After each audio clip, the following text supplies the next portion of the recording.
Before the beginning and beyond the end, there is silence, where all riches are dust, and all dust is gold. The mystics called it Faqr, the poverty of God, the sacred emptiness through which the infinite unveils itself. Not the lack of coin, but the loss of illusion, even the illusion of I. Blessed are the poor in spirit, said the Christ. Al-Faqru Fakhri, said the Prophet. Poverty is my pride. Both knew the beggar of the world becomes the heir of eternity. To be Faqir is to walk bare before the eternal. No claim, no name, no self. To die to all that is not real, until only the breath of God remains. Empty-handed, yet the cosmos rests in his palms. He has nothing, yet lacks nothing. This is far. The poverty that is fullness, the dying that is life, the gate where cross and crescent bow to the same light. For in truth, there is no wealth but him, and only those who become nothing behold everything.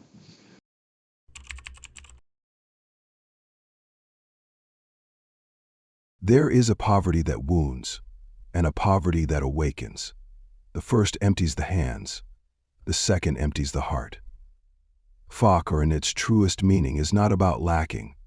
It is about release. It is the moment when the soul stops clutching and finally lets itself fall into the hands of the living one.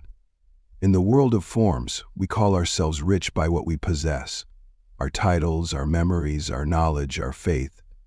But in the world of truth, the only wealth is surrender.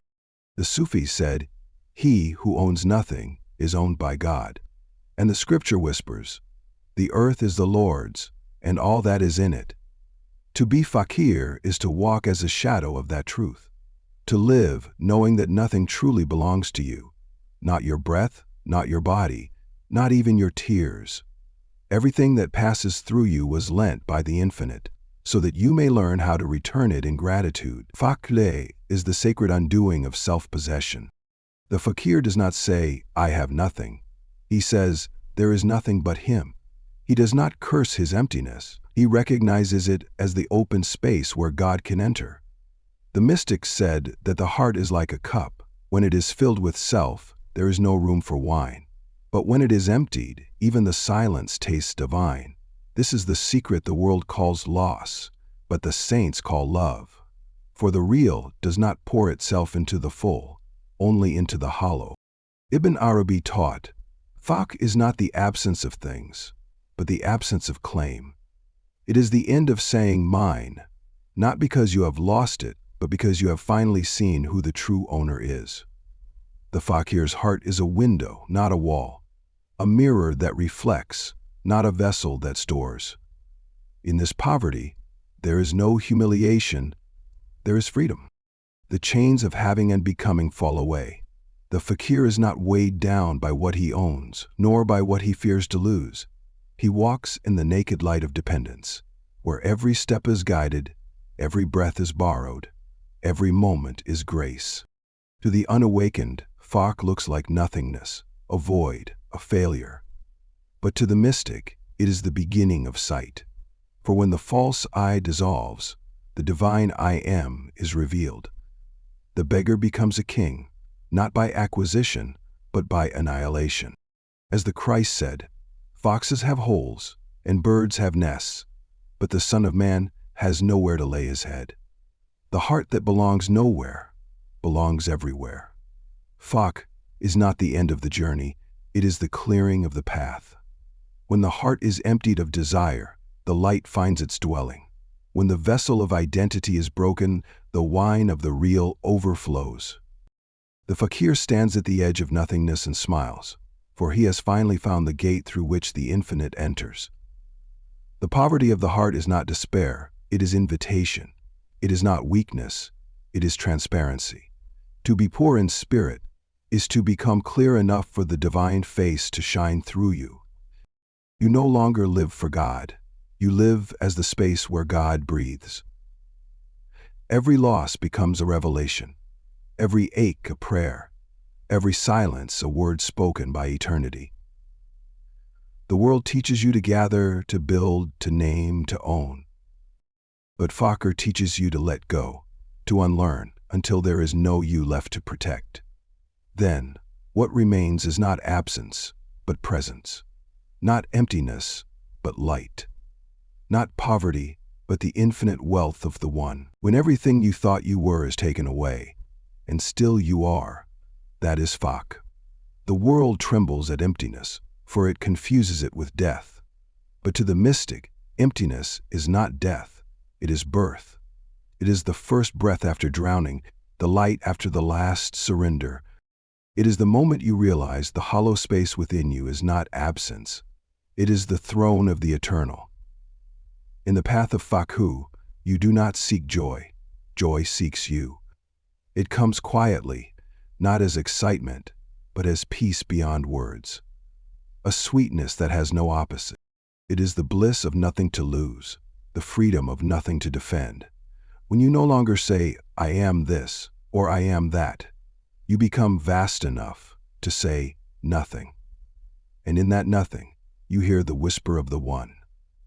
The saints said, "He who tastes knows." For the joy of Faqr cannot be explained. It must be tasted. It is not the joy of gaining, but of dissolving. Not the laughter of the world, but the smile of one who has seen through it. You begin to see that what you called loss was mercy, and what you called emptiness was fullness waiting to be recognized. The mystic wakes up one morning and finds his heart lighter, not because the world has changed, but because its weight no longer clings to him. His prayers become silent. His longing becomes stillness. He no longer asks for anything. He only rests in what is. This is the secret of the Faqir's joy. He does not own joy. He has become the space through which joy breathes. In this emptiness, the divine reveals its most tender face. For how can the infinite fill a vessel already overflowing with self? Only when the cup is empty can it reflect the sky. Only when the hand is open can grace fall upon it. And only when the heart breaks can it finally hear the song of God within its cracks. The mystics called this the laughter of the void. That sacred paradox when the tears of surrender turn into the smile of awakening. When the seeker finally stops running, stops asking, stops needing, and suddenly everything is already here. He does not feel separate, nor special, nor holy. He simply is. And that isness overflows with the fragrance of the beloved. Rumi said, "When I lost everything, I found the friend." This is the secret heartbeat of Faqr. In losing, you gain the only thing that was ever real. In silence, you hear the only voice that ever spoke. In dying, you realize that you were never born, for the light you are cannot perish. The Faqir walks barefoot through the world, but each step he takes is upon the face of the divine. His hunger is not lack, it is remembrance. His loneliness is not sorrow, it is intimacy. For in the ache of emptiness he feels God near, closer than the jugular vein, nearer than breath itself. The mystic's joy is not loud, it burns quietly, like a candle that never ends. He may appear ordinary, but his silence hums with eternity. Number 3. The mystic moves. He may laugh with you, work with you, eat with you, but beneath his words something infinite listens. For he has tasted the real, and nothing the world can offer compares to the sweetness of nothingness. And so, the Faqir rejoices, not because he has found answers, but because he no longer needs them. Not because life became easy, but because he has become transparent enough for life to flow through him without resistance. This is the secret of spiritual joy, not to escape the world, but to be so empty that the world cannot imprison you. The joy of emptiness is not pleasure, it is peace. It is not a feeling that comes and goes. It is the silence that remains when everything else does. It is the smile of one who stands in ruins and sees only the light. It is the song of one who has lost everything and realized that nothing was ever his to lose. In this divine poverty, there is no despair, only wonder. For when the heart becomes hollow enough, you begin to hear the echo of the infinite singing within you. You are never empty. You are the vessel through which I pour myself. And in that moment, the seeker bows his head, and his tears fall not from pain, but from joy. For Faqr has completed its work. The beggar has disappeared, and only the beloved remains. Every sacred path begins with longing, but Faqr begins with letting go. It does not ask you to travel to far deserts or climb holy mountains. It asks you to journey inward, into the wilderness of your own attachments. There, among the tangled vines of mine and me, the true poverty begins. The slow unlearning of ownership. The prophet said, "Poverty is my pride," not because he lacked, but because he was free. To become poor in spirit is to strip away the invisible chains that bind the soul to its smallness. To free yourself not from the world, but from the illusion that you could ever possess it. This is not asceticism born of rejection. It is love purified of clinging. It is the soul's awakening to the truth that all things are given and therefore nothing can truly be lost. The first step in this path is awareness, to see how the ego claims. Every I deserve, every my success, every my pain. These are subtle whispers of possession. The Faqir watches them rise like waves and lets them fall back into the ocean of God without grasping. He learns to say, this too is his. Every gain, every loss, every breath. The second step is dhikr, remembrance. For remembrance empties what forgetting fills. The heart cannot be poor when it clings to memory, so the Faqir repeats the name until even memory dissolves into presence. Each utterance of Allah, Allah is a soft chiseling away of I. With every breath, the walls of separation thin, and what remains is only awareness itself, luminous, unclaimed. The third step is service.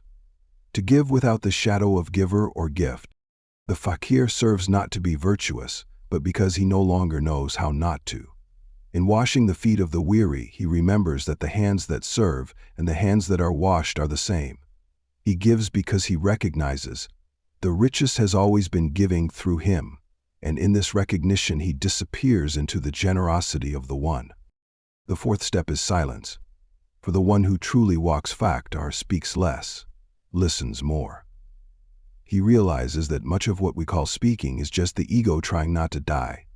So he begins to rest in the stillness between words. There, he finds the divine voice whispering without sound. In silence, all pretension fades, and the poverty of the heart becomes a sanctuary for revelation. The fifth step is trust, tawakkul. To live as though nothing belongs to you is to live entirely by faith. The Faqir does not fear tomorrow, because tomorrow was never his to control. Like the lilies of the field, he toils not, yet he is clothed in glory. He learns to breathe without planning, to move without knowing, to let the current of the real carry him where it will. For the poor in spirit do not walk, they are walked by the wind of God. The sixth step is surrender. There comes a moment when the seeker realizes that even surrender cannot be done. It happens when striving dissolves, when the heart, exhausted from seeking, finally opens its hands and says, "Take it, all of it." Then a strange peace descends. Not the peace of safety, but the peace of union. The Faqir understands that the only thing left to offer God is himself, and even that was never his to give. This path is not a denial of the world. It is its transfiguration. When you are poor in spirit, even the smallest thing becomes infinite. A loaf of bread tastes like eternity. A drop of water reveals oceans. A moment of stillness becomes a revelation. Because now nothing is ordinary, everything shines with his presence. To walk this path is to become simple again, childlike, transparent, unattached, not weak, but weightless, not naive, but pure. The Faqir does not escape the marketplace, he walks through it untouched. He buys, sells, works, laughs, but inwardly nothing sticks. He belongs to no one, and yet belongs to all. He lives in the world, but the world no longer lives in him. Be in the world, but not of it, said the Christ. And the Sufi echoed, have the world in your hand, not in your heart. This is the essence of the path of Faqr, to be inwardly empty, outwardly active, to move as a wave upon the sea of being, knowing you are the sea itself. And so, becoming poor in spirit is not the loss of life, It is the rediscovery of life beyond fear, beyond need, beyond self. It is the recognition that you are never the owner, never the doer, never the beggar. You are always the reflection of the giver. The fakir learns this not from philosophy, but from living, from falling, losing, waiting, trusting, and loving through it all. The poverty of the heart is not found through denial, but through awakening to the truth that you already have nothing to lose. And when that realization dawns, the soul laughs, for it has finally become light enough to fly. No truth so radiant can be spoken without being veiled. The wisdom of Faqr, the sacred poverty of the heart, is too subtle for language. It is not taught, it is caught. It passes not from tongue to ear, but from heart to heart, like a flame lighting another flame, like fragrance carried by the wind. The masters of the path never preached Faqr, they embodied it. Their silence was more eloquent than 1,000 sermons, their laughter, their stillness, their gaze. These were the scriptures of the living. To sit before a true fakir was to feel something within you loosen, as if your heart remembered a song it once knew before birth. He did not instruct you to let go. His very being made you let go. He did not speak of surrender. His presence dissolved your resistance. He was the mirror in which you saw your attachments fall away, and the reflection that remained was not him, but God. The transmission of Faqr happens through intimacy, the kind of nearness that transcends speech. When the disciple sits before the master and the noise within begins to quiet, the secret of poverty begins to awaken, not as theory, but as a living remembrance. It is as if the master lends you his own emptiness until you begin to recognize it as your own. This is the hidden alchemy of Suhaba companionship, the invisible current that moves between awakened hearts. The Prophet himself transmitted this light in silence. When he sat with his companions, their hearts trembled and softened. He was described not as a man of wealth or might, but as one who could turn poverty into radiance. He said, "I was given keys to all treasures, yet I chose to be poor." For he knew that the treasure of the soul is not in possession, but in presence. And so the lineage of Faqr continued, not through inheritance of gold or land, but through the fragrance of the inner state. A master would test a disciple not by what he knew, but by what he could release. He would say, "Show me your emptiness, for what use is knowledge if it still belongs to you?" Only when the heart becomes weightless does it rise to meet the real. The protection of Faqr lies in its invisibility. It hides itself beneath ordinariness, behind the faces of those who look simple, quiet, forgotten. The greatest fakirs are not always in shrines or cloisters. They might be sweeping a street, nursing a child, or repairing shoes. Their poverty is too sacred to display, their wealth too divine to measure. They walk unseen, and yet, wherever they pass, hearts awaken. This is why the Sufis spoke in symbols, parables, and poetry. To protect the real from the hands of the literal, they clothed truth in story and hid jewels in dust. They said wine, but meant ecstasy, poverty, but meant the soul's release, madness, but meant the burning of separation. For only the humble can hear such language, and only the empty can taste its sweetness. Sometimes, the transmission happens in a single glance. Rumi looked at Shams, and his world ended. No teaching, no scripture, only a meeting of fires that consumed the self. Shams did not give Rumi new knowledge. He took everything away, and in that taking, Rumi discovered what cannot be lost. That is Faqr, the teacher who leaves you with nothing, and through that nothing reveals the all. To guard Faqr is not to hide it, but to live it unseen. The Faqr protects it from pride, from performance, from fame. For once poverty becomes an identity, it becomes wealth again, and the circle of illusion begins anew. So the true Faqr disappears into the crowd, his only cloak the simplicity of being. He smiles without reason, gives without name, and loves without wanting to be known. He is invisible because he has become transparent, a window through which only light passes. The ancient masters said, when the fakir becomes complete, he hides, For divine poverty is not spectacle. It is secrecy. It is the pearl that cannot survive in open air. It must remain within the shell. And yet, its fragrance seeps through. In the way they speak, the way they walk, the way they hold pain without complaint, and joy without attachment. Sometimes, a true fakir will test you. He will take what you cling to, your certainty, your comfort, even your peace, not to wound you, but to free you. He will appear indifferent, even cruel, so that you might discover the sweetness of letting go. And when you do, you realize that it was not him who took. It was God, knocking gently at the door of your illusions. The transmission of Faqr is not information, it is transformation. It happens in silence, in bewilderment, in heartbreak, in awe. It cannot be recorded, only remembered. And once it touches you, you cannot return to who you were, because you realize there was never a you to return to. The wealth of Faqr is not stored in books or vaults, but in the living hearts of those who have become poor for God's sake. They carry nothing, yet they carry the real within them. They walk empty, yet every step flowers into meaning. Their poverty is protection, their silence a shield. For the world cannot corrupt what it cannot see. To receive this silent wealth, one must stop seeking teachers who speak and begin recognizing those who are. You will know them not by their words, but by the stillness that enters your soul in their presence. You will feel lighter, calmer, more transparent, as if the burden of self is quietly melting. That is the sign, when your own silence deepens.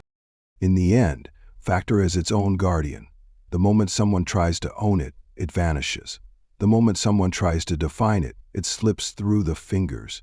It can only live in the open hands of the surrendered. That is why the Prophet called it his pride, because it could never belong to him.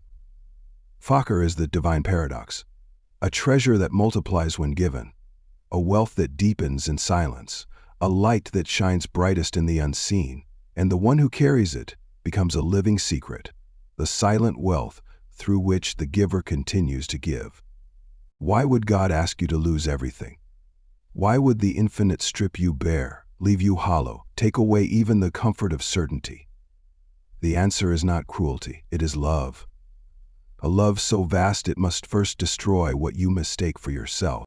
Faqr is not punishment, it is purification. It is the divine surgery through which illusion is removed so that the real may breathe freely through you. The purpose of Faqr is not to make you weak, but to reveal that the strength you sought was never yours. When everything you cling to dissolves, you discover a presence that does not move when all else moves.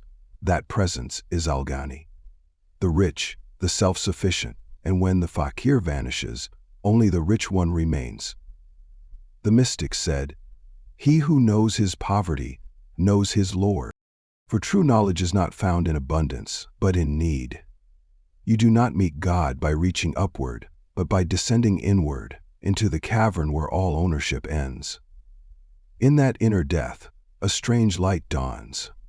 It is not the light of possession, but of participation, the knowing that everything that exists lives within the breath of the One. This is the hidden paradox. The more you lose, the more you gain. But what you gain is not the world. It is the vision of the world as divine. The fakir no longer sees gold and dust, joy and sorrow, gain and loss. He sees only the same light wearing 1,000 masks. He drinks from an empty cup, and yet feels as though the entire ocean has entered his heart. This is why Rumi said, "I searched for God and found only myself. I searched for myself and found only God." For Faqr is not the end of the path. It is the unveiling of what has always been true. There was never two. The seeker disappears, and what remains is the sought. The lover vanishes and only love remains. The purpose of divine poverty is union, not in form but in essence. When the ego dissolves, the boundaries between you and the real fade. You do not become God, but you awaken to the truth that God was never apart from you. The poverty of the heart reveals the wealth of being, the still radiant fullness that underlies all creation. It is to see the face of the infinite in every speck of dust, and to realize that even dust glows with His majesty. To live Faqr is to live from the center of sufficiency. a state beyond need, beyond desire, beyond fear. The fakir does not escape the world, he transfigures it. He walks through the marketplace of forms, but his gaze remains fixed upon the formless. He touches the earth, but his heart abides in the sky. He gives without calculation, loves without condition, and suffers without despair, because nothing can diminish the one who dwells in him. When Faqr ripens, it becomes Baqa, subsistence in the real. The emptiness becomes vessel, the silence becomes song, the poverty becomes the treasury of God. In Baqa, the fakir realizes that he was never poor. He was simply unaware of the infinite inheritance that pulsed within his soul. To be nothing is to finally see the truth. You are the mirror through which God saw himself. The Christ said, "The kingdom of God is within you," and the Sufis echoed, "The one who knows himself knows his Lord." The purpose of Faqr is that this truth may cease to be a phrase and become your breath. It is to awaken the knowing that every atom of your being is already rich, not in possessions but in presence. You were not created to own. You were created to behold. You were not meant to gather, you are meant to reflect. You are not the collector of light, you are its passing window.